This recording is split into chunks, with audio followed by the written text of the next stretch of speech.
Assalamualaikum warahmatullahi wabarakatuh.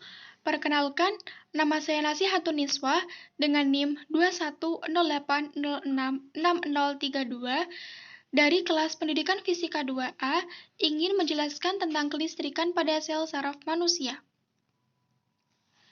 Listrik pada tubuh.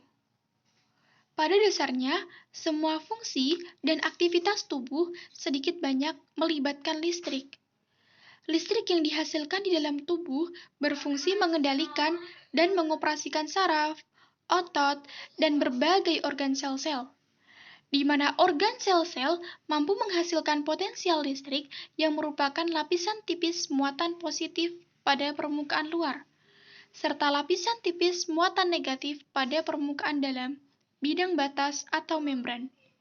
Jadi, semua sinyal saraf dari dan ke otak melibatkan aliran arus listrik.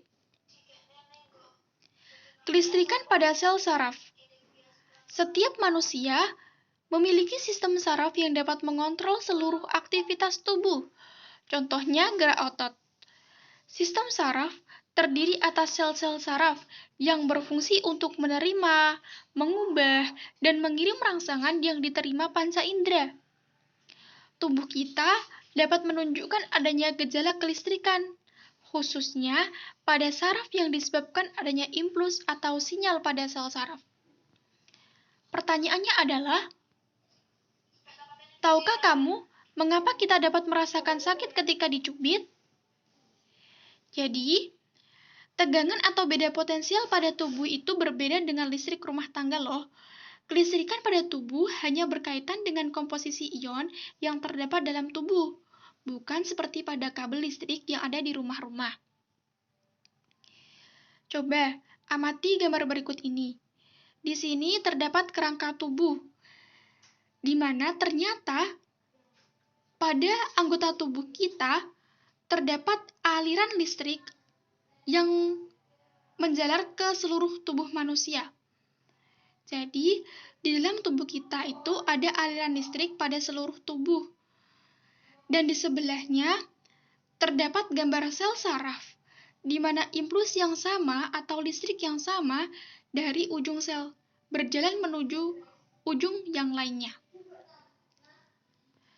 Dan dari pertanyaan tadi, mengapa sih kita dapat merasakan sakit ketika dicubit?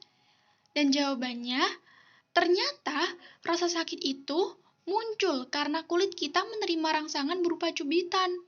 Rangsangan ini selanjutnya diubah oleh saraf dalam kulit menjadi impuls. Kajian yang khusus mempelajari tentang aliran impuls pada tubuh manusia disebut dengan biolistrik. Di sini terdapat pula gambar berkas sel saraf dan juga kabel listrik. Jadi, sel saraf sering diibaratkan seperti kabel listrik. Mengapa seperti itu? Karena memiliki bentuk dan mekanisme kerja yang hampir sama. Kalau kita amati dua gambar tersebut, di kabel listrik di dalamnya terdapat kawat tembaga dan plastik isolator. Sedangkan pada sel saraf di dalamnya terdapat badan sel, selubung mielin, dan juga ujung akson. Di sini tampak bagian-bagian sel saraf. Ada inti sel atau nukleus, merupakan pusat pengendali sel. Berikutnya, di situ ada juga dendrit. Dendrit merupakan penonjolan dari badan sel yang fungsinya menerima input dari sel saraf lain dan meneruskannya ke badan sel. Sedangkan badan sel sendiri atau sel bodi sendiri, dia mengandung nukleus dan sitoplasma yang fungsinya untuk meneruskan impuls dan dendrit ke akson. Sedangkan akson yang panjang ini merupakan bagian sel saraf yang berfungsi meneruskan impuls dari badan sel saraf ke sel saraf yang lainnya. Dan ternyata ada bagian akson yang tidak tertutup oleh selubung mielin loh. Namanya nodus Ranvier. Fungsinya adalah tempat terjadinya tarik-menarik muatan listrik. Sedangkan bagian akson yang menutup ini disebut dengan mielin, yang merupakan selubung lemak. Fungsinya untuk mempercepat impuls saraf. Oke, di sini pada gambar ini itu terdapat sel saraf. Di mana pada gambar ini, bagaimana sih sel saraf itu dapat menghantarkan impuls? Ternyata sel saraf dapat menghantarkan impuls itu dapat terlihat pada gambar ini nih. Dari gambar ini, sel saraf diperbesar tanpa atas di sini ada dua bagian, yaitu bagian luar dan bagian dalam. Di dalam sel saraf ini ada ion-ion Na+ dan juga Cl-. Ion K+ di bagian luar ini bermuatan listrik positif karena banyak mengandung ion Na+. Sedangkan di bagian dalam, dia terdapat ion K+ dan juga Cl-. Tapi bagian dalam ini bermuatan negatif karena banyak ion negatifnya. Terus, saat sel saraf tidak menghantarkan impuls, itu kenapa sih? Karena terjadi pertukaran ion-ion di dalam dan di luar membran sel saraf. Pertukaran ion tersebut tidak dapat terjadi begitu saja tanpa adanya rangsangan. Rangsangan yang cukup kuat dapat mengaktifkan pompa ion, sehingga menyebabkan terjadinya pertukaran ion. Impuls listrik pada saraf manusia. Di sini terdapat gambar aliran impuls pada sel saraf. Pada gambar pertama, di situ menunjukkan saat neurotransmitter dilepaskan dari sel saraf lain. Impuls atau rangsangan akan diteruskan ke sel saraf berikutnya. Neurotransmitter mengakibatkan muatan positif Na+ masuk ke dalam sel saraf.